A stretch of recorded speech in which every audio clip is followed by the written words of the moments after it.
12월 16일 정치부회 시작합니다. 코로나 확진자가 사흘 만에 다시 1,000명을 넘어서 역대 최고 수치를 기록했습니다. 마지막 수단인 거리두기 3단계 기준도 충족했고요. 시민들의 불안감, 자영업자들의 공포도 커지고 있습니다. 병상 부족도 갈수록 심각해지고 있는데 서울의 중증 환자 병상은 1개밖에 남지 않았습니다. 국민들의 피로감이 크지만 지금으로선 마스크와 거리두기 같은 기본을 더 철저히 지키는 것만이 유일한 방법입니다. 자, 신반장, 코로나 소식은 잠시 후에 짚어보고요. 윤석열 검찰총장에 대해서 정직 2개월의 징계 처분이 내려졌잖아요. 대통령 재가가 나왔습니까? 제가 아직입니다. 추미애 법무부 장관이 오후 5시쯤 청와대로 들어가서 지금 문재인 대통령과 면담 중인데요. 그래요? 징계위 네. 결과를 보고하고 이제 징계 제청을 하는데 면담이 끝나면 재가 결정이 나올 것으로 보입니다. 네. 오늘 윤석열 총장은 정상적으로 대검에 출근했고 조금 전 6시쯤에 퇴근도 했다고 하고요. 네. 이 징계는 불법 부당한 조치라면서 법적 대응에 나서겠다고 했습니다. 네, 추미애 장관이 이제 대통령을 만났으니까 아마 청와대 발표가 곧 있을 걸로 예상이 되고요. 검찰총장 징계도 초유의 사태지만 대통령과 검찰총장이 법적 대응을 벌이는 그런 초유의 일도 현실화되겠군요. 자, 조 반장, 정치권 반응은 어떻게 나오고 있습니까? 네, 민주당은 징계 결정을 존중한다며 이번 징계가 검찰 개혁으로 이어져야 한다는 입장을 냈습니다. 네. 당내에선 윤 총장의 사퇴를 촉구하는 목소리도 잇따랐는데요. 그렇군요. 반면 국민의힘 김종인 비대위원장은 정상적인 국가 운영이 아니다 이렇게 비판을 했습니다. 네, 좋습니다. 오늘 다룰 소식이 많은데요. 들어가서 본격적으로 정치부회의 문을 열겠습니다.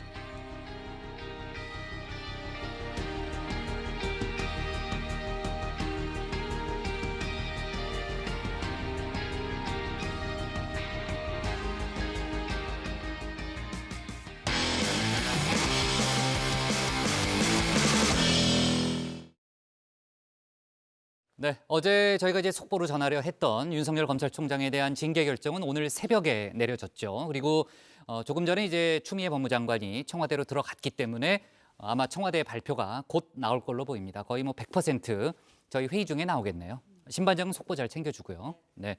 자, 코로나 얘기부터 하겠습니다. 지금도 계속 저한테도 계속 이제 문자가 오고 있는데 아마 많은 분들이 이제 문자를 받고 있겠죠. 코로나 신규 확진자가 다시 1,000명대로 올라섰습니다. 서울, 경기, 인천, 수도권에서만 750명 넘게 나왔죠. 최근 일주일 하루 평균 확진자 수가 800명을 넘으면서 사회적 거리두기 3단계 격상 범위에 들어섰습니다. 일상 감염을 넘어서 요양병원 등을 중심으로 집단 감염이 빠르게 번지면서 사망자 수 역시 늘어나고 있습니다. 관련 소식을 박준우 반장이 정리해봤습니다. 동장군이 맹위를 떨치고 있습니다. 오늘 아침 서울의 체감온도는 영하 14도였다고 하는데요. 몸은 떠나서도 평생 정치부 회의의 굴레에서 벗어나지 못할 것 같은 사람이죠. 우리 최종혁 전 반장도 이렇게 뉴스룸에서 아무나 소화하기 힘든 겨울 레트로 패션으로 맹위를 떨치고 있습니다. 요새 말로 존재감 뿜뿜이라고 하죠. 수도권에 임시 선별 검사소가 만들어졌습니다. 현장에 취재기자 연결합니다. 최종혁 기자, 지금은 어디 있습니까? 네, 이곳은 서울 신도림역입니다. 임시선별 검사소가 마련이 되어 있습니다. 추위가 가장 힘들다라고 전했는데요. 난로에 이 손을 녹이거나 혹은 주머니 안에 핫팩을 놓고 간간히 손을 녹이는 의료진들을 볼 수가 있었습니다. 심각한 뉴스라고 매번 우울하게만 전해드리기는 좀 그래서 옛날 사람을 잠깐 소환해봤습니다. 코로나 바이러스도 날씨를 잘 만난 탓인지 동장군 마냥 덩달아 기승을 부리고 있는데요. 어제 신규 확진자 사흘 만에 또다시 1,000명을 넘어섰습니다. 1,078명입니다. 역대 최고입니다. 안타깝게도 정경 질병관리청장의 예측이 맞아버렸습니다. 전날 800명대 후반에서 200명 가까이 늘어났는데요. 수도권의 확진자 쏠림 현상은 꾸준히 이어졌습니다. 서울과 경기에서 각 300명이 넘는 확진자가 나왔고요.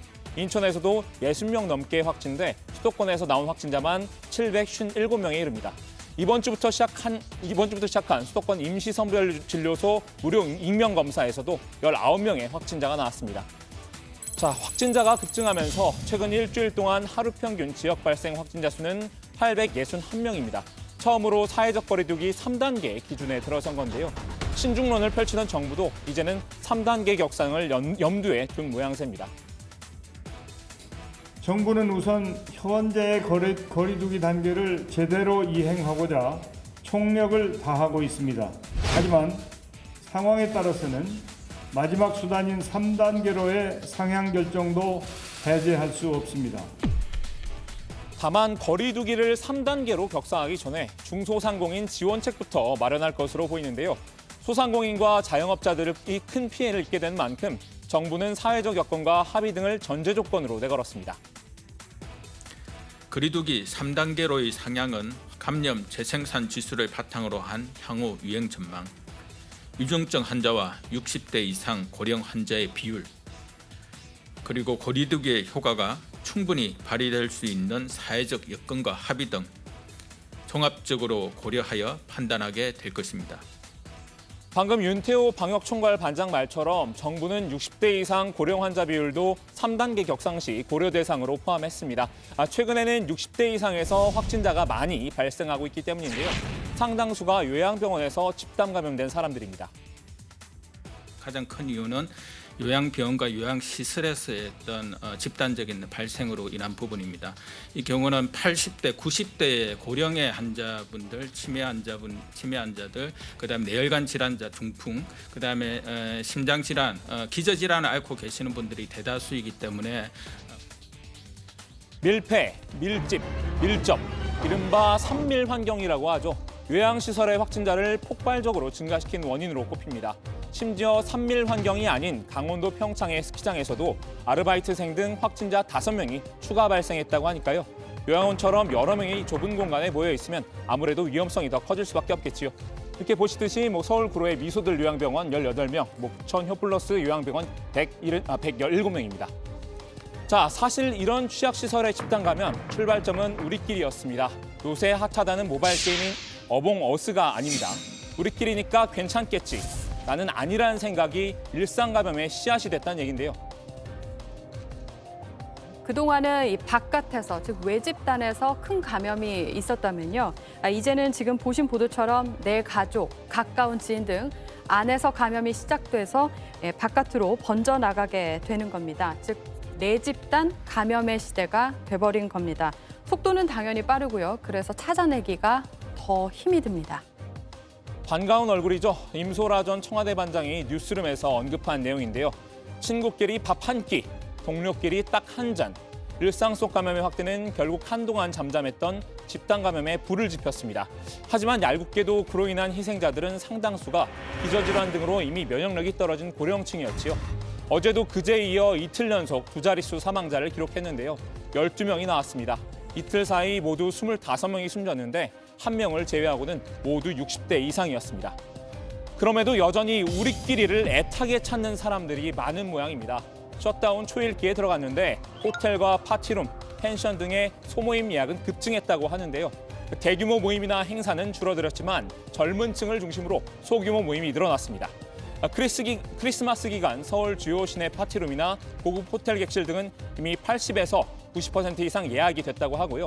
제주와 강원 지역 숙소들도 성탄 연휴는 예약이 거의 다 찼다고 합니다. 올해는 산타클로스도 2주 격리 때문에 12월 25일이 아니라 1월 9일에 온다는 농담이 있을 정도인데요.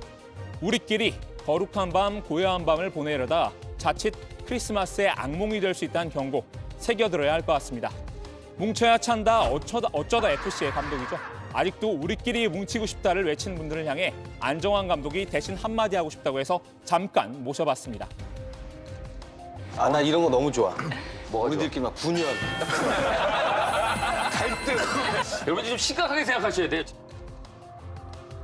자, 알고 보니 우리 안느 뭉찬에 어울리지 않는 프로 분열러였네요. 저도 잠시 안 감독의 빙의에서 우리끼리의 분열을 조장해볼까 합니다. 여러분께 소개하고 싶은 영상이 있는데요. 미국 세인트루이스의 한 의사가 SNS에 올려 화제가 됐던 영상입니다. 코로나 환자의 임종 순간을 환자의 1인칭 시점으로 묘사했습니다. 고글과 마스크를 쓴 의사가 카메라를 내려다보며 이렇게 말합니다. This is what it looks like when you breathe 40 times a minute, have an oxygen level that's dipping well below 80. This is what it's going to look like. But the last moments of your life. 코로나19 상황에 경각심을 제고하기 위해 병실에서 직접 영상을 만들었다고 하는데요. 코로나를 가볍게 보는 사람들에게 의사로서 일종의 극약 처방을 한 거죠. 아직 우리끼리 연말 파티를 계획하신 분들이 계시면 한 번은 보시면 좋을 것 같습니다. 아까 엘리베이터에서 저희 영상 취재부 동료랑 잠깐 얘기를 나눴는데요. 친구들과 집에서 열기로 한 홈파티 일정 오늘부로 모두 다 취소했다고 합니다. 대신 랜선 파티를 한다고 하는데 여러분께도 랜선 파티 추천드립니다. 자, 오늘도 해외 백신 소식 마지막으로 잠깐 짚고 넘어가겠습니다. 독일과 프랑스, 이탈리아 등 유럽 주요국도 신규 확진자가 급증하고 있죠. 크리스마스를 앞두고 전면 봉쇄 수준의 사회적 거리두기를 준비하고 있는데요. 백신 확보에도 속도를 내고 있습니다. 유럽연합 내 의약품의 평가와 승인을 담당하는 기관이죠. 유럽 식품의약청 EMA가 화이자 바이오엔텍의 코로나19 백신 승인 여부를 결정을 위한 특별회의를 이달 21일에 열기로 했습니다. 애초 회의는 29일 예정이었는데요. 회원국들이 백신 사용 승인을 서둘러 달라고 촉구하자 8일을 앞당긴 겁니다. Prüfung, eine ordentliche Zulassung und gleichzeitig eine zügige Prüfung. Unsere nationalen Behörden unterstützen bestmöglich, wie andere auch, die europäischen Behörden. Ziel ist, eine Zulassung noch vor Weihnachten zu erreichen. Zum Jahreswechsel wollen wir in Deutschland mit dem Impfen beginnen, noch vor dem Jahreswechsel. 미국 식품의약국 FDA도 모더나가 개발한 코로나19 백신이 효과적이라는 검토 결과를 내놨습니다. 이달 18일 최종 승인할 것이란 전망이 나옵니다. 관련 얘기는 들어가서 좀 더 나눠보겠습니다. 오늘 야당 발제에 이렇게 정리합니다. 신규 확진자 다시 1000명대, 거리두기 3단계 검토. 네. 자, 윤석열 총장에 대한 속보는 아직 안 나오고 있죠? 네, 아직 네. 이 추미애 장관과 문재인 대통령 면담 끝났다는 소식도 아직은 전해지지 않고 있습니다. 그러니까 이제 추미애 장관이 대통령에게 정직 2개월의 징계 처분을 제청했고 이제 문 대통령의 결정만 남은 건 상황이잖아요. 그렇습니다. 뭐 기본적으로는 대통령이 제거할 거로 보는 시각이 뭐 우세한 거죠. 네. 네, 좋습니다. 자, 그 코로나 마지막에 이제 박 반장이 백신 얘기를 했는데요. 각 나라별로 지금 이제 백신 확보를 위한 속도전이 상당히 빠르게 진행되고 있는 양상입니다. 미국은 모더나의 백신도 긴급 승인하게 되면요. 그러니까 두 종류의 백신에 대해서 접종을 시작하게 되는 셈이 됐고요.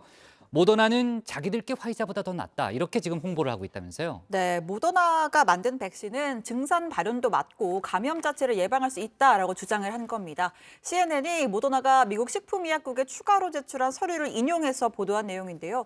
이 모더나의 경쟁사라고 할 수 있는 화이자, 바이오엔테크의 백신은 코로나에 감염되더라도 중증 질환 등 증상이 나타나는 수준까지 병세가 진전되는 걸 막아주는 데 반해서 이 모더나 백신은 증상의 발현도 막고 아예 감염 자체를 예방할 수 있다, 이런 주장입니다. 즉 무증상 감염까지 예방할 수 있다는 이야기입니다. 자, 앞서 이제 박 반장 설명대로라면요. 그 미국 식품의약국 FDA도 모더나 백신이 효과가 있다. 이렇게 인정은 한 상황이잖아요. 네, 그렇습니다. FDA도 모더나가 개발한 백신이 효과적이라는 검토 결과를 내놓은 건데요. FDA의 자문기구죠. 백신 생물의약품 자문위원회가 회의를 열고 모더나 백신 긴급 사용을 권고하면 FDA가 18일 최종 승인하는 절차를 거칠 걸로 보이는데요. 아직 모더나 백신의 긴급 사용을 승인한 국가가 없기 때문에 미국이 첫 사례가 될 수 있는 겁니다. 미국 언론 보도에 따르면 FDA가 검토 보고서에서 모더나 백신이 코로나19 예방에 매우 효과적이고 18세 이상 성인의 백신 투여 시 특별한 안전 문제를 제기하지 않았다고 밝혔다고 하는데요. 잠시 보도 내용 들어보시죠. And a second vaccine could be authorized for Americans this week. Today, an FDA advisory committee released a document confirming that Moderna's coronavirus vaccine is safe and 94.5% effective.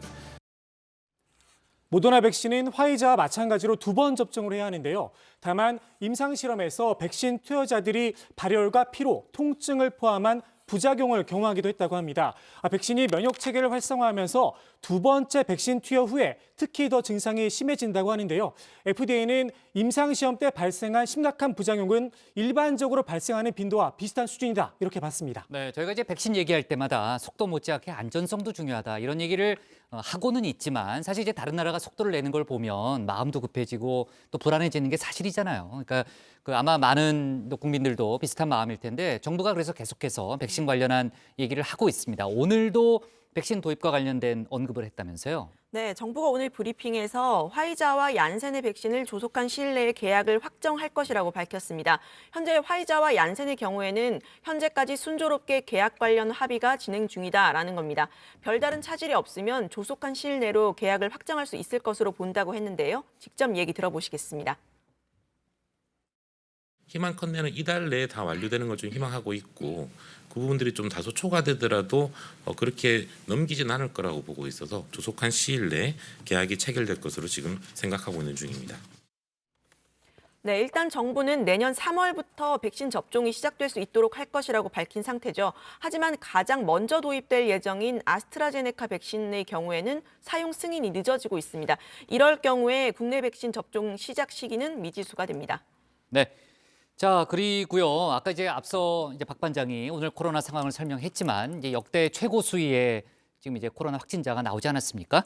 특히 이제 서울 등 수도권 상황이 여전히 심각한 그런 상황인데 서울시가 오늘 추가 조치를 내놨습니다. 그러니까 고위험 집단 등을 상대로 해서 코로나 전수조사를 벌이겠다는 게 이제 서울시의 방침인데 고위험 집단이라는 거는 어떤 걸 얘기하는 거예요? 그 택배 등 유통 물류업 종사자나 그 음식업 종사자 등을 말하는 건데요. 아까 발제 때 그 제가 말한 밀폐, 밀집, 밀접, 그 산밀 환경에 노출될 수밖에 없는 콜센터, 봉제 사업장 등에서 일하는 그런 분들도 고위험 집단에 포함됐습니다.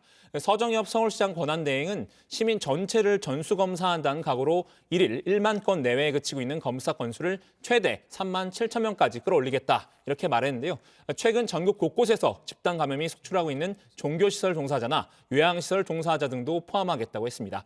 긴급 돌봄 종사자 그리고 지하철, 버스, 택시 등 대중교통 운전자를 비롯해서 필수 업종 종사자도 우선 전수 검사 대상입니다. 해당 업종 종사자는 증상 여부나 확진자 접촉 여부와 상관없이 무료로 검사를 받을 수 있습니다. 서울시는 병상도 최대한 확보하겠다고 했는데요. 현재 서울시 감염병 전담병원 병상 가동률은 85.7%입니다.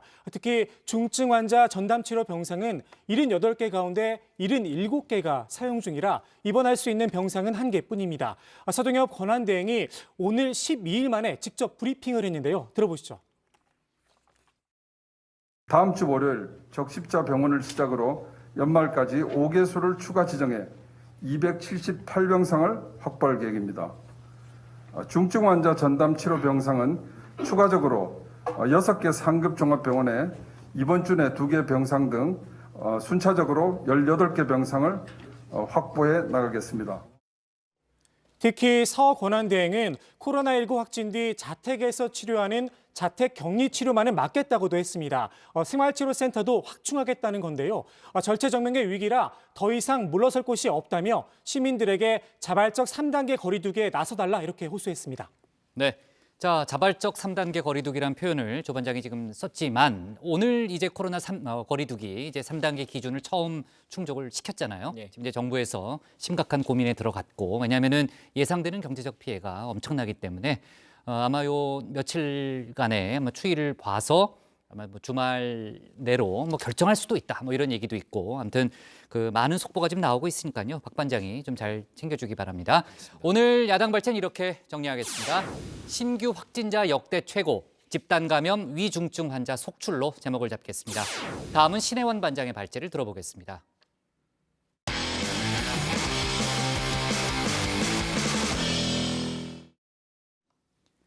법무부 검사징계위원회가 오늘 새벽 윤석열 검찰총장에게 정직 2개월의 처분을 내렸습니다. 이제 징계 확정까지 남은 절차는 문재인 대통령의 재가죠. 조금 전에 추미애 장관이 청와대로 가서 문 대통령을 면담했고요. 아마도 곧 청와대 발표가 있을 걸로 보입니다. 한편 윤 총장은 징계위 결정에 대해서 불법 부당한 조치라며 헌법과 법률에 정해진 절차에 따라서 잘못을 바로잡겠다고 밝혔습니다. 대통령과 검찰총장 간의 소송전으로 비화될 가능성이 커졌는데요. 관련 내용을 신혜원 반장이 정리해봤습니다. 네, 어제 오전입니다. 사상 초유의 검찰총장 징계 여부를 가리기 위한 법무부 징계위원회가 열렸습니다. 징계위원과 윤 총장 측의 변호인, 증인들까지 속속 과천 법무부 청사로 들어섰죠. 저는 시종일관 공정함을 잃지 않도록 노력하겠습니다. 심판자가 최대한 공정하게 구성돼야 된다는 것은 가장 기본적인 사항입니다. 왕조 시대도 아니고. 자, 어제 오전 10시 반에 시작된 징계위원회. 징계위원 기피 신청대 기각으로 팽팽하게 맞서며 오전 시간을 보냈고요. 오후부터는 본격적인 증인 신문에 들어갔습니다. 징계위가 돌연 철회한 심재철 법무부 검찰국장을 제외하고 총 5명이 신문 대상이었죠. 이 시각 현재 마지막 증인인 한동수 감찰부장에 대한 증인 신문이 진행되고 있습니다. 네. 5시 15분쯤부터 시작이 됐으니까 지금 뭐 1시간 끝났을 반 수도 좀 있겠는데요? 잠시 뒤면 네. 오늘 전체적인 증인 신문은 좀 마무리가 그렇죠. 되지 않을까 이런 네. 관측을 할 수 있고요. 네, 어제 저희 회의 때 마지막 신문이 진행 중이었으니까 윤 총장 측 최종 진술에 징계위 토론까지 하면 늦어도 밤 12시 전에는 결과가 나올 거라고 봤습니다. 잘못된 예측이었습니다. 정환종 위원장이 법무부 청사를 나온 건 오늘 새벽 4시. 그러니까 징계위가 시작한 지 17시간 30분 만입니다. 결국엔 만장일치로 의결이 된 건가요? 예. 만장일치라고요? 만장일치로 정직 2개월 된 거 맞나요? 하여튼 법률에 따라서 만장일치 만장일치라고 아까 말씀해 주셨는데 맞나요? 정직 2개월로 나죠. 정직 2개월이요? 이런 불미스러운 일을 오래 두는 것은 바람직하지 않다. 이렇게 생각해서 오늘 결정했습니다. 과반수 의결이 된 건가요? 그렇죠. 추미애 장관께 보고는 됐나요? 아마 지금 하고 있을 겁니다. 생각보다 오래 걸렸는데. 네, 징계위원 1명은 기권을 했다고 하죠. 자, 징계위는 윤석열 검찰총장에게 정직 2개월 처분을 내렸습니다. 지난달 추미애 장관이 제기한 징계 청구 사유는 총 6가지였는데요. 이른바 판사 사찰 의혹과 채널A 사건 관련 감찰과 수사방해, 정치적 중립에 관한 부적절한 언행 등 4개는 징계 사유로 인정했습니다. 반면에 언론 사주와의 만남과 감찰 불응은 징계로 이어지기엔 약하다면서 불문 결정을 내렸고요. 징계 사유 중 일부였던 채널A 사건 감찰 관련 정보 유출과 한명숙 전 총리 사건 관련 감찰 방해 의혹 등은 무혐의로 판단했습니다. 자, 어제 윤 총장 측은 이 최종 진술을 하지 못하고 회의장을 나왔습니다. 윤 총장 측에 추가된 증인 진술을 검토해서 준비할 시간을 하루 더 달라라고 요청을 했지만 징계위는 1시간 주겠다라고 이야기를 했고 이에 윤 총장 측이 무리한 요구라며 진술을 거부하고 퇴장을 한 겁니다. 징계위 측은 법이 허용하는 최대한의 절차적 권리와 방어권 보장을 위해서 최선의 노력을 다했다라고 밝혔습니다. 기회를 줬습니다. 1시간 있다가 이제 최후 진술을 하라 그랬는데 1시간이면 부족하다 해가지고 스스로 포기를 했죠. 왜 불문탈이 된 건가요? 혐의는 인정되지만 좀 미약하다. 청와대나 장관님한테 뭐 오더받거나 이러지는 않으셨어요? 결론에 대해서? 전혀 없습니다. 전혀 없습니다. 오더받은 거. 자, 반면 윤 총장 측 변호인들은 이 퇴장 후에 이미 다 결과가 정해져 있었던 것 아닌가 하는 소회를 밝히기도 했죠. 일방적으로 증인을 취소하면서 심재철의 진술서와 박은정 담당관의 진술서가 또 한뭉태기가 나왔어요. 대단히 많이 남아있어요, 기록이. 저희가 보지 못한 기록이. 징계 사유가 안 된다는 정말 무고하다는 누명이다라고 하는 거에 대해서 많은 노력을 했습니다만 오늘 이 절차가 종결되는 걸 보니까 저희들의 이런 노력과는 상관없이 이미 다 정해져 있었던 것이 아닌가 그런 생각이 듭니다. 자, 이러한 주장에 대해서 징계위원회는 결론을 정해놓고 했으면 새벽 4시까지 토론을 했겠느냐, 의견 수렴에 상당한 시간이 걸렸다라고 말했습니다. 정직 2개월이라는 최종 결정에 대해서는 국민들의 질책을 달게 받겠다라는 표현을 썼는데요. 정직 9월부터 4월 뭐 처음에는 해임부터 해가지고 많이 논의가 있었습니다. 하여튼 네, 뭐 이번 양정에 대해서 국민들의 질책은 달게 받도록 하겠습니다. 다음의 몫은 여러분들과 많은 분들이 평가를 해줄 거라고 생각을 하고 저희들은 최선을 다했습니다. 오늘 너무 피곤해가지고요. 이 징계위 국면에서 정부 여당에선 윤 총장에 대해 해임 또는 정직 6개월 등 더 무거운 징계가 나올 것이란 예상과 기대가 있었습니다. 그보다는 수위가 낮게 나왔기 때문에 현 정부 지지층에서 나올 비판을 의식한 발언으로 풀이됩니다. 자, 윤 총장은 징계위 결정 4시간 만에 입장문을 발표했습니다. 이번 징계가 임기제 검찰총장을 내쫓기 위해 위법한 절차와 실체 없는 사유를 내세운 불법, 부당한 조치라고 주장을 하면서 검찰의 정치적 중립성, 독립성과 법치주의가 심각하게 훼손됐다. 헌법과 법률에 정해진 절차에 따라 잘못을 바로잡겠다라고 밝혔습니다. 최대한 빠른 시일 내에 징계 처분에 대한 취소 소송과 함께 징계의 효력을 멈춰달라는 집행정지 신청을 낼 것으로 보입니다. 이 징계 절차 자체가 위법하고 부당한 절차이기 때문에 승복할 수 없다는 것이 기본 입장이니까요. 아마 그에 따른 대응을 하지 않을까 싶습니다. 윤 총장 평소처럼 정시 9시에 출근을 해서 업무를 봤습니다. 지금은 퇴근을 했고요. 자, 대검 정문을 들어서는 윤 총장의 차 옆으로 한 남성이 윤 총장 지지 문구가 적힌 현수막을 들고 서 있습니다. 자, 만약에 문 대통령이 오늘 중 윤 총장 징계를 재가한다면 당분간 마지막 출근이 될지도 모르는 날이었습니다. 자, 일선 검찰청에 코로나 확산에 대응하는 2가지 특별 지시도 내렸습니다. 우선 생업에 어려움을 겪는 영세 자영업자와 소상공인을 위해 형사법 집행 수위를 최소화하도록 했습니다. 기소유예를 적극적으로 활용하고 소원 조사는 자제하고 벌금은 분납할 수 있도록 주문했습니다. 또 코로나19 대응단을 중심으로 청사 출입 점검 강화, 방역 소독을 지시하고 사건 관계인 대면 조사 등 대민 접촉 업무도 최소화하도록 지시했습니다. 자, 다시 한번 정리하면요. 윤 총장의 징계는 문 대통령이 추 장관의 징계 제청안을 최종적으로 재가하면 곧바로 집행이 됩니다. 자, 저희 회의 중에 이 재가 관련된 속보가 나올 것으로 보이는데요. 관련 소식 들어가서 더 자세히 전해드리겠습니다. 자, 오늘 발제 이렇게 정리합니다. 문 대통령 윤석열 정직 2개월 재가 방침, 윤 총장 불법 조치 바로 잡을 것. 네. 자, 윤석열 검찰총장에 대한 법무부 징계위원회 결정이 오늘 새벽에 내려졌고요. 지금은 이제 공이 문재인 대통령에게 넘어왔다 이렇게 볼 수가 있습니다. 추미애 장관이 조금 전에 이제 예정에 없던 청와대 방문을 했고 문재인 대통령을 직접 만난 자리에서 제청을 했다고 합니다. 이제 문 대통령의 결정만 남았는데 뭐 저희 예상대로 뭐 재가를 할 가능성이 일단은 좀 높아 보입니다. 뭐 관련 속보는 좀 들어올 거고요. 어떻게 될 것 같아요? 유 반장. 지금 이제 청와대에서 지금 면담이 끝났는지 여부는 정확하게 알 수는 없는 거죠? 네, 아직 끝났다는 얘기가 들어오지 않았기 때문에 어쨌든 속보는 들어올 계속 거고요. 진행이 네. 되고 있는 것으로 보이고요. 네. 청와대는 그동안은 윤 총장 징계위와 관련해서 신중한 입장을 보여왔습니다. 네. 특히 문재인 대통령이 절차적 공정성과 정당성을 거듭 강조를 했죠. 다만 징계의 결정을 재가하는 쪽으로 방침은 정한 것으로 보입니다.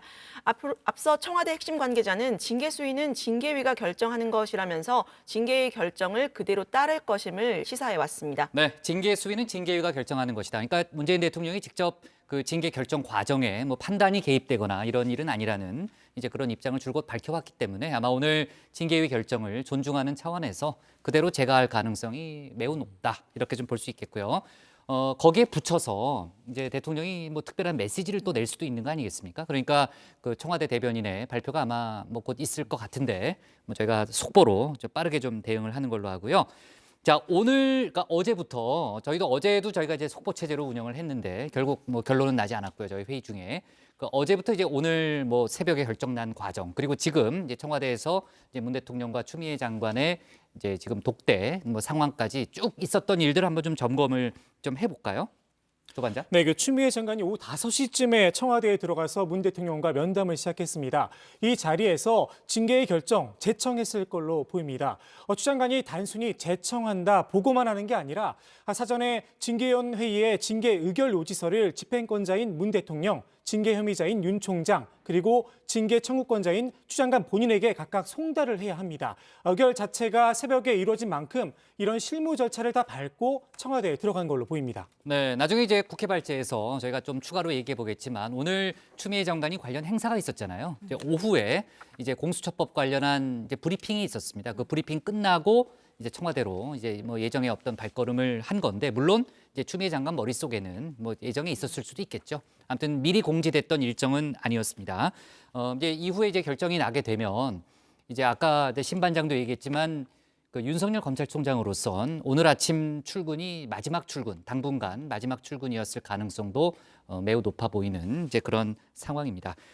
자, 그러면은 그 아까 이제 유 반장도 얘기하고 조 반장도 얘기했지만요, 신 반장. 문재인 대통령이 이제 징계위의 결정을 그러니까 청와대에서 그동안 이제 수용하겠다라는 입장을 밝혀왔는데 그게 검사징계법에 따라서 그렇게 된 거예요? 일단 검사징계법 원문을 보면요. 이 검사의 해임, 면직, 정직, 감봉에 대해서 법무부 장관이 제청으로 대통령이 한다라고만 명시가 되어 있습니다. 이게 뭐 의무인지 뭐 바꿀 수가 있는 건지 언제까지 해야 하는 건지에 대한 구체적인 설명은 없습니다. 따라서 또 최종 결정은 문 대통령에게 달려 있는 거 아니냐 이런 해석도 가능한 상황인데요. 네. 다만 청와대는 앞서 내부 법률 검토를 거쳐서 대통령은 일단 집행권만 가지고 있는 것으로 보고 결과를 뒤바꿀 수는 없다는 결론을 내린 상황입니다. 네, 박 반장. 윤석열 총장이 소송전에 나서겠다는 뜻을 분명히 했죠. 네, 윤 총장 징계 위기 결정이 나온 지 4시간 만에 입장문을 냈죠. 불법 부당한 조치라면서 헌법과 법률에 정해진 절차에 따라 잘못을 바로 잡겠다 이렇게 밝혔습니다. 앞서 윤 총장 측 변호인도 징계위 절차가 부당한 만큼 어떤 징계를 내리더라도 승복할 수 없다라고 말했죠. 문 대통령이 제가한 대로 곧장 법적 대응에 착수할 것 같은데요. 일단 징계 처분의 취소를 구하는 행정소송을 먼저 제기를 하고 징계 처분 취소 소송이 확정될 때까지 징계의 효력을 정지시켜달라는 집행정지도 함께 신청할 것으로 예상됩니다. 네, 이런 가운데 또 검찰들의 또 반응도 나오고 있는데요. 전직 검찰총장 9명이 윤 총장에 대한 중징계 결정에 반대하는 합동 성명을 발표했습니다. 전직 검찰총장들이 실명으로 합동 비판 성명을 내놓은 건 이번 정부 들어서는 처음인데요. 자, 이 성명에서 이번 상황 전반이 법치주의에 대한 큰 오점이 될 것이라면서 징계 절차는 우리 국민이 애써 쌓아올린 민주주의와 법치주의에 대한 위협의 시작이 될 우려가 너무 크므로 중단되어야 할 것이다 라고 주장을 했습니다. 자, 이번 성명에는 32대 김가경 전 총장부터 문재인 정부 초대 총장을 지냈던 42대 문무일 전 총장을 비롯해서 9명이 참여를 했고요. 38대 총장인 한상대, 최동욱 전 총장은 이름을 올리지 않았습니다. 네, 자 조금 전에 이제 박 반장도 얘기했지만요. 그러니까 본안 소송과 가처분을 함께 낸다는 거 아니겠습니까? 그러니까 본안 소송은 기본적으로 시간이 많이 걸릴 수밖에 없고 결론까지 집행정지 신청에 더 주력할 걸로 일단 보이죠. 네, 그렇습니다. 윤 총장에 대한 징계 처분의 취소를 다투는 그 행정소송, 이른바 본안소송은 일단 윤 총장이 받은 징계 기간인 2개월 내에 결과가 나올 가능성이 적습니다. 때문에 징계 처분 자체를 정지할 수 있는 집행정지 신청에 좀 더 집중할 걸로 보이는데요. 지난 11월 추미애 장관이 낸 윤 총장 직무배제 처분 사건에서 서울행정법원은 윤 총장 측의 집행정지 신청을 인용을 했었습니다. 맞아요. 그랬죠. 네. 이때 법원은 징계사의 옳고 그름이 아니라 행정처분의 효력이나 집행을 정지할 필요성이 있는지만 판단을 했다. 이렇게 설명을 했는데요. 이번에도 마찬가지로 징계 자체가 옳으냐 그르냐가 아니라 윤 총장이 징계 처분으로 회복할 수 없는 손해를 입을 우려가 있는지, 그래서 징계 효력을 정지할 긴급할 필요성이 인정이 되는지 여부가 집행정지 인용이냐 기각이냐 여부를 가르게 됩니다. 만약 인용될 경우에 사실상 윤 총장은 임기 만료 때까지 자리를 지키게 될 가능성이 높습니다. 네, 지난번 이제 그 추미애 장관의 직무집행정지 결정 때는 사실 이제 법조계에서 긴급한 손해의 필요성이 인정이 될 것 같다라는 여론이 좀 많았어요. 근데 이번 같은 경우에는 약간 또 분위기가 다르다 이런 얘기도 있더라고요. 그러니까 이제 정직 2개월의 결정이기 때문에 긴급한 손해로는 좀 보기 어렵다. 그래서 아마 그 가처분 결정이 이번에는 인용되기 어려울 것 같다라는 그런 좀 분석이 지난번보다는 많은 것 같아요. 근데 이제 법적인 판단이니까 저희가 뭐 미리 예단하기 좀 어렵겠죠. 자, 정치권 반응은 어떻게 나와요, 유 반장? 네, 민주당 입장에서는 기대했던 것보다 낮은 수위의 징계가 나온 셈인데요. 이낙연 대표는 징계위의 판단을 존중한다면서도 현직 총장이 중징계를 받은 건 검찰 내부의 과제가 그만큼 크다는 것이라면서 검찰 개혁의 당위성을 강조했습니다. 최고위 회의에서는 검찰의 반성을 촉구하는 목소리가 이어졌습니다. 검찰 개혁을 왜 해야 하는지 더욱 분명해졌습니다. 우리는 검찰 개혁을 지속할 것입니다. 사상 초유의 검찰총장 징계 판정이 내려졌습니다. 징계 판정과 징계 사유에 대해서 논하기보다 지난 1년 동안 대한민국 검찰이 어떤 모습이었는지 돌아보는 그런 계기가 돼야 할 것이다 이렇게 생각을 합니다. 네, 반면 국민의힘은 징계위원회를 징계해야 할 터무니없는 징계라고 반발했습니다. 김종인 비상대책위원장은 처음부터 상식에 어긋난 징계위원회가 구성이 됐고 이미 결론을 정해놓고 운영됐다 이렇게 비판을 했고요. 주호영 원내대표는 좀 격한 표현을 썼습니다. 조직폭력배의 사적 보복과 다를 바 없다라고 했는데요. 이어서 들어보시죠. 못 만나게 생각하면은 임명관장장인 대통령으로서 지금과 같은 그렇게 구차한 방법을 통하지 않아도 얼마든지 해결할 수 있는 사항이라고 생각하는데 그걸 법무장관을 내세워가지고 어떤 형태로든지 찍어내려고 하는 대통령의 모습이 과연 어떻게 보여지겠느냐 하는 거를 좀. 신새벽에 군사작전 하듯이 국회에서 날치기를 해대던 그 무모함으로 윤석열 검찰총장에 대한 징계를 강행했습니다. 검찰총장의 징계는 공권력이라는 탈을 빌린 조직폭력배들의 사적 보복과 다를 바가 전혀 없습니다. 이 공수처법 처리 과정에서 이제 징계를 받고 그 후에 민주당을 탈당했던 금태섭 전 의원도 자신의 페이스북에 비판글을 남겼습니다. 이 징계위가 정직 2개월 결정을 내린 것에 대해 비겁하고 무능한데 배짱도 없네 뭐 이런 식의 비판을 적었습니다. 그러면서 도대체 어떻게 망쳐놓은 걸 복구해야 하는가라는 걱정이 든다라고 덧붙이기도 했습니다. 네. 자, 아직 청와대 쪽에서 속보가 나오진 않고 있는데 만약에 이제 문 대통령의 재가가 나온다면 이제 윤석열 총장이 대통령을 상대로 소송과 가처분을 이제 제기하게 되겠죠. 아까도 얘기했지만 이번 가처분의 쟁점은 역시 이제 회복할 수 없는 이제 손해가 발생했느냐를 따지는 것이 될 텐데요. 앞으로 정말 많은 속보가 나오겠네요. 네, 자 좋습니다. 속보 나오면 저희가 추가로 얘기해 보고요. 일단 청와대 발제 이렇게 정리하겠습니다. 문 대통령 윤석열 정직 2개월 제가 아직 안 했죠? 네. 지금 이제 제가 할 가능성이 높다는 거죠. 윤석열 불법 조치 바로 잡을 것으로 제목을 잡겠습니다. 다음은 조익신 반장의 발제를 들어보겠습니다.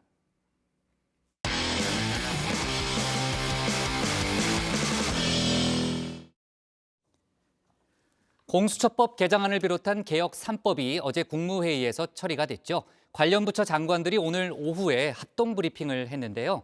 특히 추미애 법무장관은 검찰을 위한 검찰이 아닌 국민의 검찰을 만들겠다. 검찰 개혁 의지를 다시 한번 다졌습니다. 민주당도 신속한 공수처 출범을 다짐했는데요. 공수처장 후보자 추천위원회가 오는 18일 5번째 회의를 열기로 했습니다. 관련 내용을 조익신 반장이 정리해봤습니다.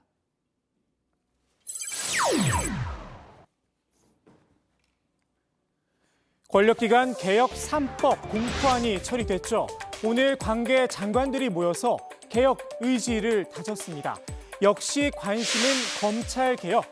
추미애 법무부 장관의 입에 쏠렸습니다. 검찰을 위한 검찰이 아니라 국민만을 바라보고 국민이 원하는 정의를 구현하는 국민의 검찰로 나아가게 할 것입니다. 저는 검찰 3의 최고 감독자인 법무부 장관으로서 오랫동안 해결하지 못한 검찰 개혁의 소명을 완수하고 검찰이 국민에게 신뢰받는 공정한 기관으로 거듭날 수 있도록 앞으로도 최선을 다할 것임을 국민 여러분께 약속드립니다. 더불어민주당도 의지를 다지긴 마찬가지입니다. 공수처 출범 더 이상 늦출 수는 없다는 겁니다.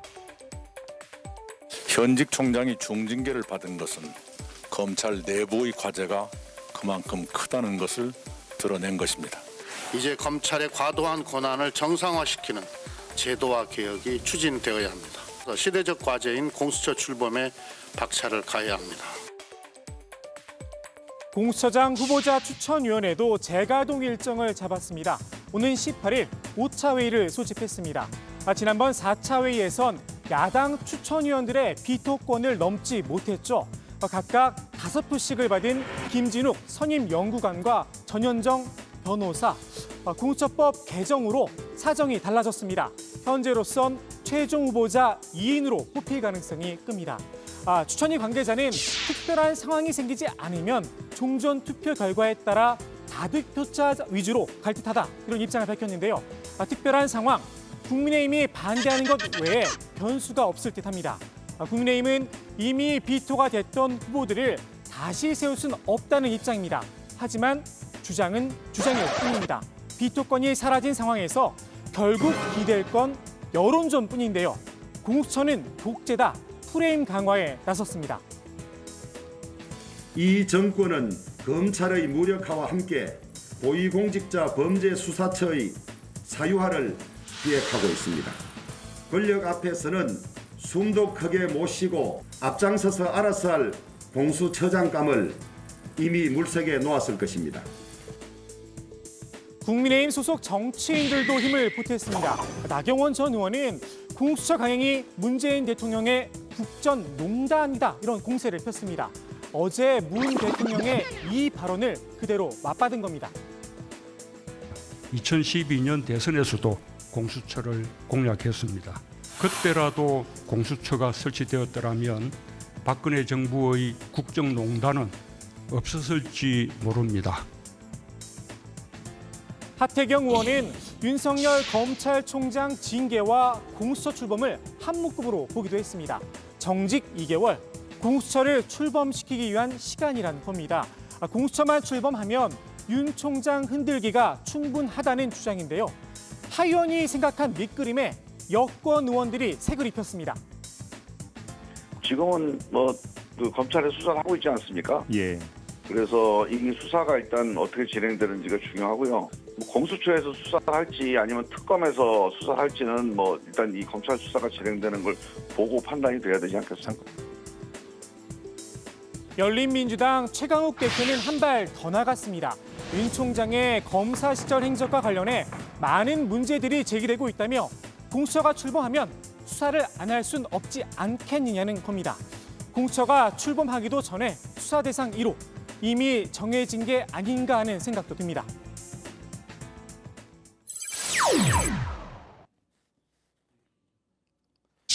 역대 노무현 재단 이사장들이 한자리에 모였습니다. 초대 한명숙 전 총리부터 5대 유시민 작가까지 재단 후원회원의 날 특집 방송을 진행했는데요. 유시민 작가가 5대 이사장인데 모인 사람은 4명, 1명이 빕니다. 바빠서 참석을 못했나 싶은데 정말 바쁘신 분입니다.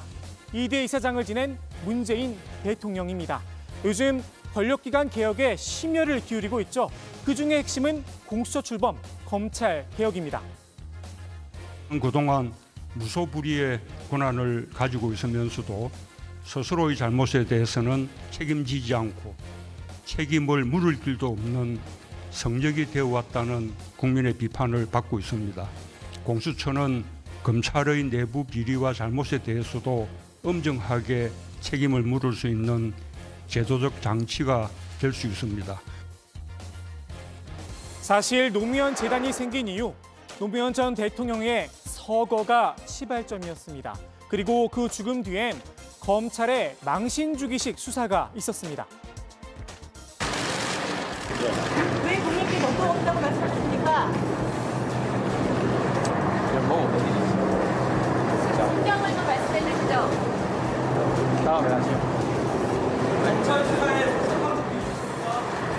다음에 합시다. 노무현 재단 전현직 이사장들, 이번 공수처법 개정안 공포가 남달랄 수밖에 없겠죠. 돌이켜보면은 대통령을 서거하시게 만든 그 당시 수사했던 검사들, 그 수사했던 사람들은 자기가 수사했다는 소리 아무도 안 해요. 어디 있는지도 몰라요. 11년 전 검찰과 지금의 검찰, 별반 다를 게 없다고 느낀 듯합니다. 국민들의 공분을 샀죠. 99만 원 검사 불기소 세트를 예로 들며 날을 세웠습니다. 이 정도로 그렇게 맞으면 엉터리였는가, 응? 썩었는가? 아니 96만 원을 술을 받아먹으면 그 접대가 아니라서 처벌을 못하고 100만 원이 넘어가야 된다는 그런 해괴한 그 기소라는 게 고발이라는 게 어떻게 있을 수가 있습니까? 유시민 이사장도 검찰의 행태를 꼬집었습니다. 작년하고 금년에 회원이 꽤 많이 늘었거든요. 후원 회원이. 그래서 저는 제가 잘해서 그런 건 줄 알았는데 그게 알고 보니까 그게 아니고 검찰의 사랑을 받아가지고 근데 압수수색을 안 들어오더라고요. 아, 그래요? 몰래 계좌나 들여다보고 그래서 그렇게 소심해가지고 되겠나 그런 생각이 좀 만약 들었습니다. 압수수색 요즘 코로나19 3차 대유행이 심상치 않죠. 야당에선 백신이 먼저다. 홍보 문구까지 내걸고 연일 문 대통령을 몰아세우고 있는데요. 앞으로 백신은 언제 어떤 방법으로 어떤 백신을 구할 것이며 백신이 구해질 때까지 방역은 어떻게 할 것이며 지금 수도권에 모자라는 병상 확보는 어떻게 되어 있고 모자라는 의료진은 어떻게 할 것인지 대통령이 직접 국민들에게 소상히 설명해서 국민 불안을 없애줘야 할 것입니다. 이대 노무현 재단 이사장 문 대통령이 공격당하는 게 보기 안쓰러웠나 봅니다. 코로나19 대응 잘하고 있다. 칭찬 릴레이를 펼쳤습니다. 오늘의 코로나 상황에서의 대한민국에서 사는 것이 참 좋다. 정치적인 야심이나 이런 것을 절대 섞지 않는 그런 우직한 것에 플러스 진심을 담아서 문제인식의 해결 방법을 이끄는데 국민들이 함께 해줬기 때문에 어제 뉴스에 보니까 프랑스 파리에서 시민들이 탈출을 시작했더라고요. 우리가 서울에서 탈출한다고 생각을 해보세요. 그만큼 유럽을 우리가 훨씬 능가하는 이런 그 사회 제도를 가지고 있는 거거든요. 유시민 이사장은 한국 사회의 재발견이다 이렇게 평가를 했습니다. 몇 년 전까지만 해도 우리 스스로를 비하는 해일조선 담론이 있었다면서 말입니다. 외신에서 해일조선이란 용어를 그대로 사용해 보도하던 때도 있었죠. 노력이 중요했던 시기였습니다. 이런 얘기가 있어요. 정말 간절하게 원하면 전 우주가 나서서 다 같이 도와준다. 그래서 꿈을 이루어진다. 문재인 정부 벌써 집권 말기에 접어들고 있습니다. 차기 대선을 생각하지 않을 수 없겠죠. 정권 재창출 꼭 이뤄야 한다. 입을 모았습니다. 20년 정권론을 말씀하셨는데 10년만 더 써서 30년. 정권 재창출을 위해 나서야 한다. 호출론이 끊이지 않고 있죠. 유시민 이사장도 한마디 했습니다. 그래서 제3의 친노 대안을 모색하고 있고 그러면서 이사장을 맡고 있는 제 이름도 맨날 그 기사에 같이 들어가요. 그것 때문에 굉장히 불편한 건데요. 누구는 친노니까 좋고 누구는 친노 아니니까 안 되고 뭐 이런 식의 보도가 너무 많아요. 앞으로는 그런 뇌피셜 보도가 없었으면 하기를 바라는 마음도 한편으로 있고. 본인의 입장은 존중해 줘야겠죠. 다만 정치는 생물이다라는 시각도 여전히 있긴 합니다. 오늘 국회 발제 이렇게 정리합니다. 민주, 공수처 출범 박차, 윤석열, 공수처 수사 대상 1호. 네. 자, 오늘 추미애 법무장관 또 박지원 국정원장, 진영 행정안전부 장관이 합동 브리핑을 했습니다. 그러니까 권력기관 개혁 법안에 관한 설명을 했고요. 앞서 이제 추미애 장관 이제 검찰 개혁에 대한 입장을 다시 한번 강조했죠. 그 조 반장이 설명을 했고요. 그 나머지 이제 두 장관 또 이제 국정원장의 입장은 어떤 거인지 좀 확인해 볼까요? 네, 박지원 국정원장은 역대 정부에서 추진했던 국정원 개혁이 완성됐다라는 소회를 밝혔습니다. 이번에 개정된 국정원법이 1961년 중앙정보부가 창설된 뒤 처음으로 국정원이 해야 할 것과 하지 말아야 할 것을 명확하게 규정했다는 겁니다. 박 원장은 국내 정치 개입의 빌미가 됐던 국내 보안 정보는 없앴고 조직은 해체돼 원천적으로 설치할 수 없다라는 점을 강조했습니다.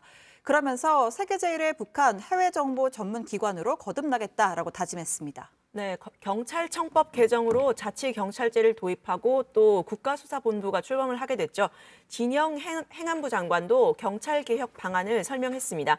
진 장관은 자치경찰제 도입으로 지역별 특성에 맞는 효과적인 치안 서비스를 누릴 수 있게 됐다면서 각 시도와 시도경찰청별로 자치경찰 준비당을 즉시 출범시켜서 시행 준비를 착실히 해나가겠다고 밝혔습니다. 국가수사본부 출범과 관련해서는 경찰 수사의 책임성과 공정성, 전문성을 한 차원 높이게 됐다면서 국민들께서 우려하시지 않도록 정보경찰 개혁과 대공수사권 이관도 차질 없이 추진해 나가겠다고 강조를 했습니다. 네.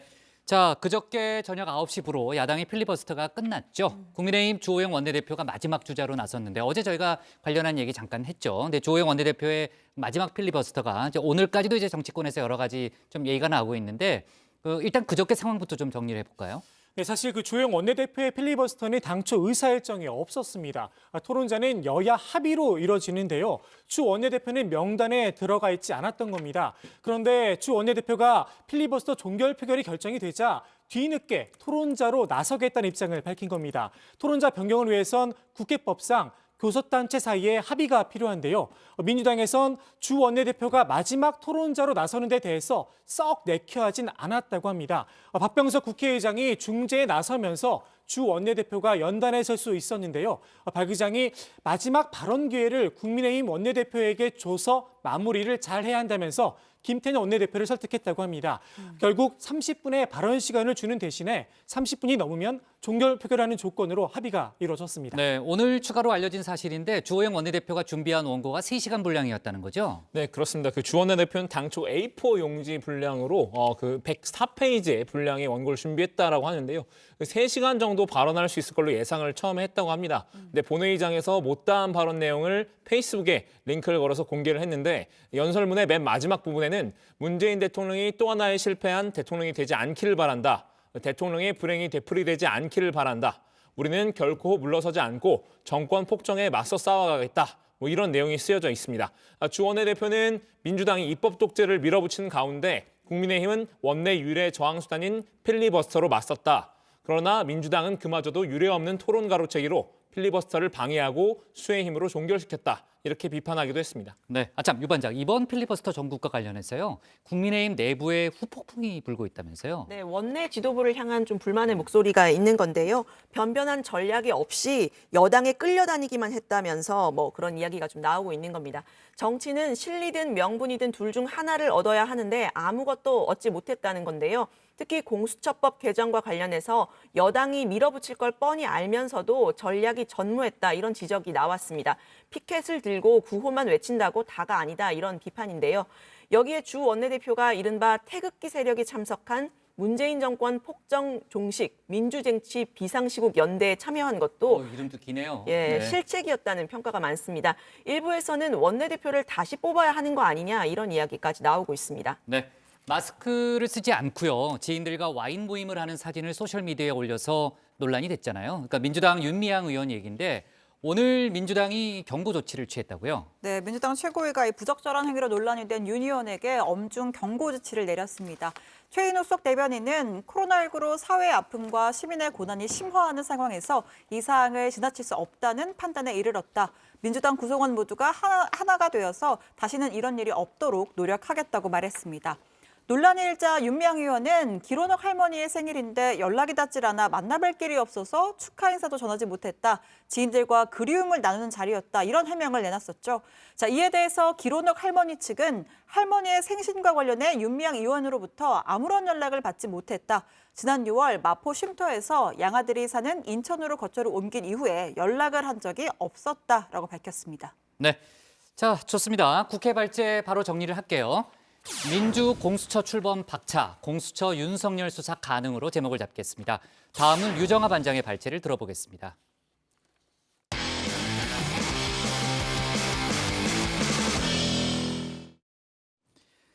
앞서 저희가 얘기했지만요. 윤석열 총장 징계위 또 연말 입법 전쟁도 어느 정도 일단락되면서 여야가 내년 재보선 모드로 들어갈 준비를 하고 있습니다. 국민의힘은 이미 등록한 예비 후보들이 많고 민주당은 아직 출마를 선언한 후보가 많지는 않지만 본격적인 준비에 나선 그런 분위기고요. 재보선을 앞둔 여야의 분위기를 유정아 반장이 짚어봤습니다. 어젯밤 9시 반이 넘어가던 시각 국민의힘 의원들이 본회의장을 떠나고 대북 전단 살포 금지법은 곧바로 국회 문턱을 넘었습니다. 법안은 찬성 187명으로 가결됐습니다. 두 전직 대통령이 영어의 몸이 되어 있습니다. 국가적으로도 참담하고 부끄러운 일입니다. 이런 모든 역사적 과정에 대해서도 오늘 이 기회를 빌어 반성하고 사죄하며 우리 정치의 근본적 혁신의 방향을 모색하는 과제에도 노력을 게을리하지 않겠습니다. 여야 모두 밀린 숙제를 끝냈습니다. 민주당은 공수처법과 국정원법 등 이른바 개혁 입법을 완수했습니다. 국민의힘은 두 전직 대통령에 대한 사과를 했죠. 이제 정치권, 선거의 시간으로 들어갈 첫 채비를 마쳤습니다. 하지만 여야 모두 고민은 남았습니다. 아마도 선거 때까지 이어질 것으로 보이는 문제들입니다. 당장은 코로나19가 문제입니다. 민주당은 자칫 방역에 부족한 부분이 정부 여당의 지지율 하락으로 이어질까 걱정이죠. 부동산 문제로 인한 민심 이반도 대책이 필요해 보입니다. 백신 확보, 재난지원금, 공공임대주택 등 전 방위적인 대책을 마련하고 있는데 일단 오늘은 코로나로 직격탄을 맞은 소상공인 대책을 꺼냈습니다. 코로나19로 영업을 하지 못하고 소득도 없는데 임차료는 그대로 내야 한다면 그것은 너무 가혹합니다. 그분들을 도울 지혜롭고 효과적인 방법을 찾겠습니다. 임차료 문제를 포함해 소상공인 자영업자 긴급 보호 대책을 종합적으로 마련하겠습니다.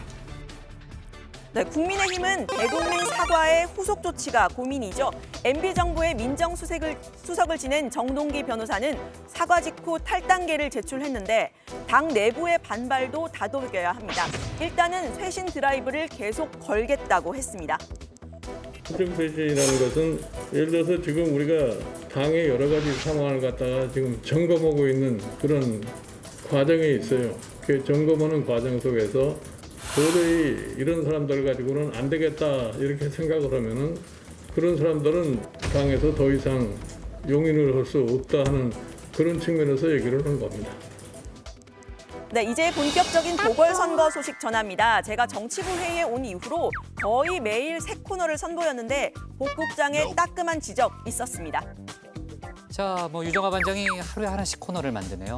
네. 뭐 근데 많이 만드는 거 당연히 중요한데요. 유지하는 것도 굉장히 중요합니다. 네.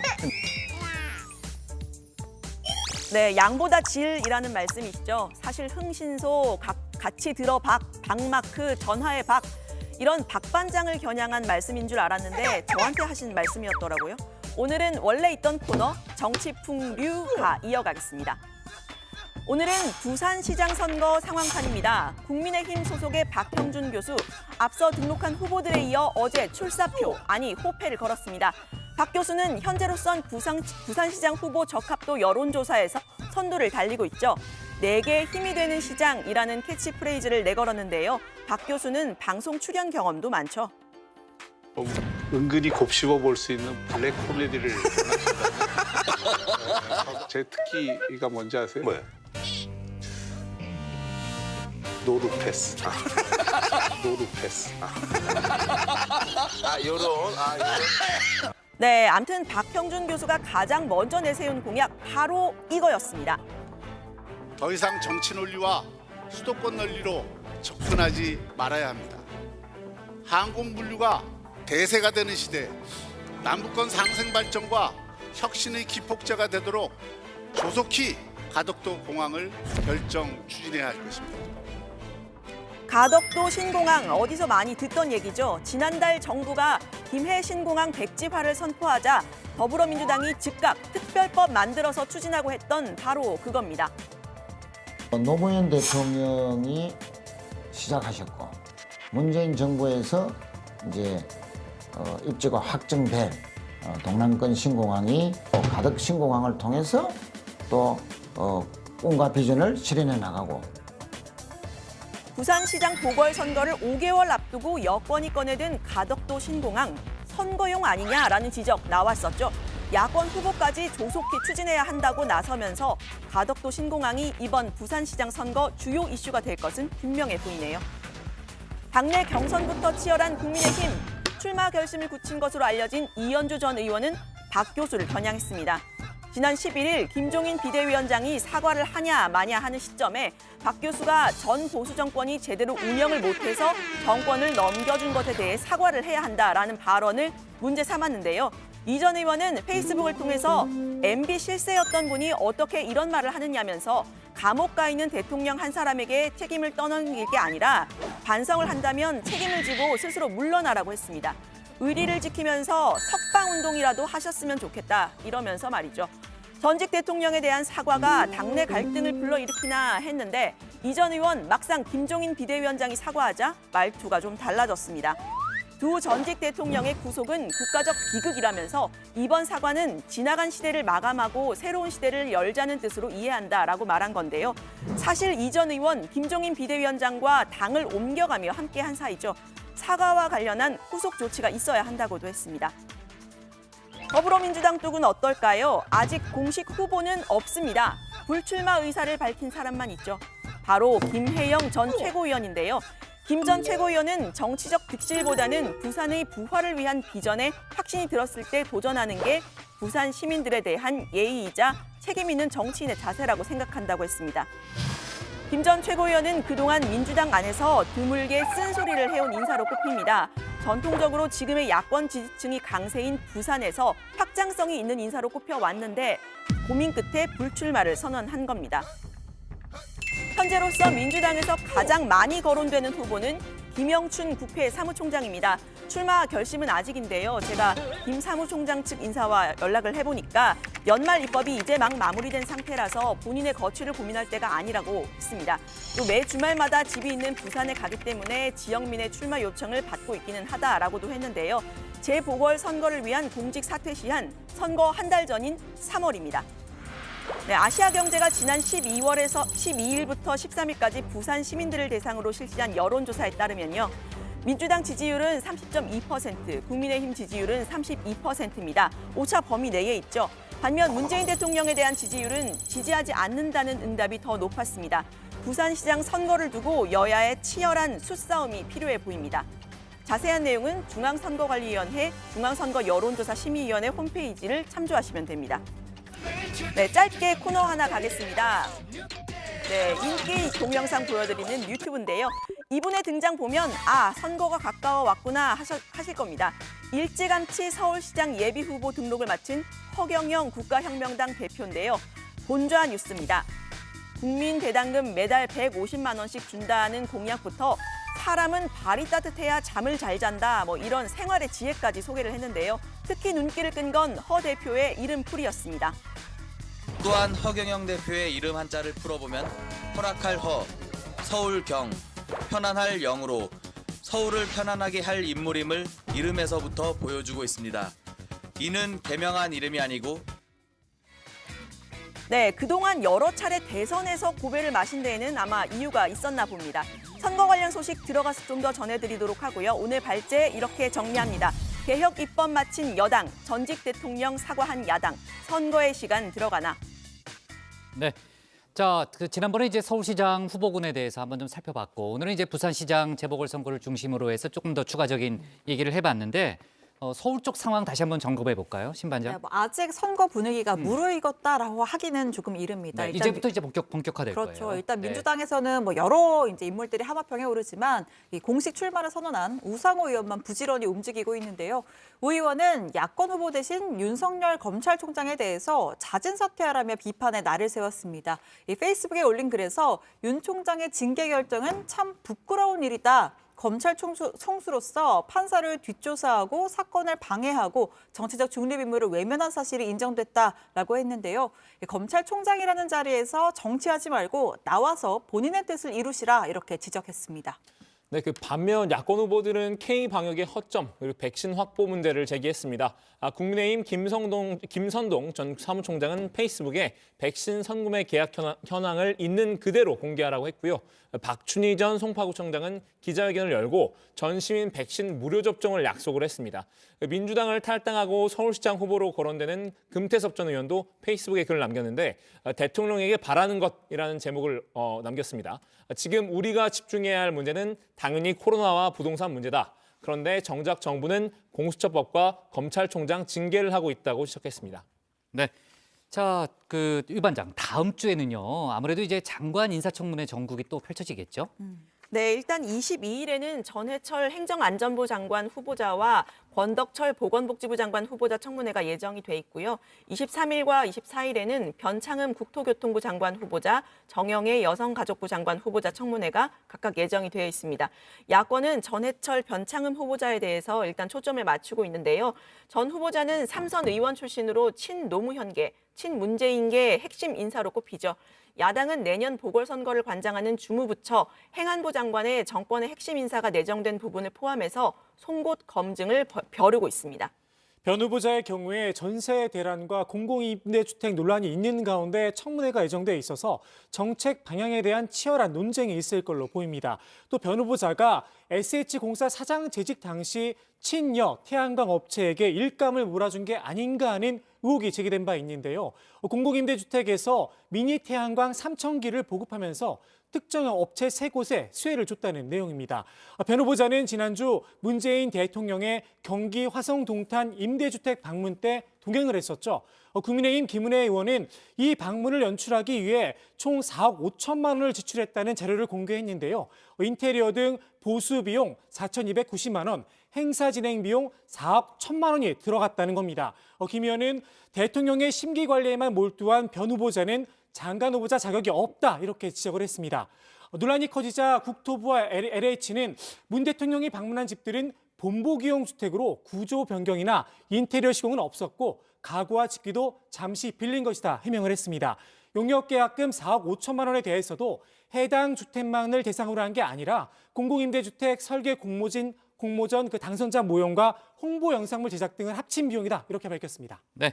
자, 어제 류 반장이 미국 대선에서 바이든 당선인이 이제 선거인단 투표에서도 승리를 거뒀다. 그러니까 승리가 확정됐다 이런 보도를 했었는데, 얘기를 했었는데 러시아 푸틴 대통령이 결국 바이든 승리를 인정했네요. 네, 푸틴 대통령이 바이든 당선인에게 선거 승리 축전을 보냈습니다. 이 성공을 기원하고 국제안보와 안정에 각별한 책임이 있는 러시아와 미국이 세계와 직면한 많은 문제와 도전을 해결하는 데 실질적으로 기여할 수 있을 것이라고 했습니다. 소위 스트롱맨이 집권한 국가들이 미 대선 결과를 인정하지 않는다 이런 분석 보도도 나왔었는데 앞서 중국을 비롯해 러시아, 브라질 대통령 등은 축전을 보냈습니다. 반면에 북한 김정은 위원장은 아직 입장을 밝히지 않고 있습니다. 네, 미국 공화당 1인자죠. 미치 맥코넬 상원 원내대표도 바이든 당선인을 축하했습니다. 정치 전문 매체 더일에 따르면요. 맥코넬 원내대표는 15일 본회의 연설에서 그 36일을 취임식까지 남은 날짜인데요. 그 트럼프 대통령과 함께 힘차게 마무리하길 기대한다면서 우리나라는 성취의 기록에 우리가 또 다른 초당적 장을 추가할 것을 요구한다고 말했습니다.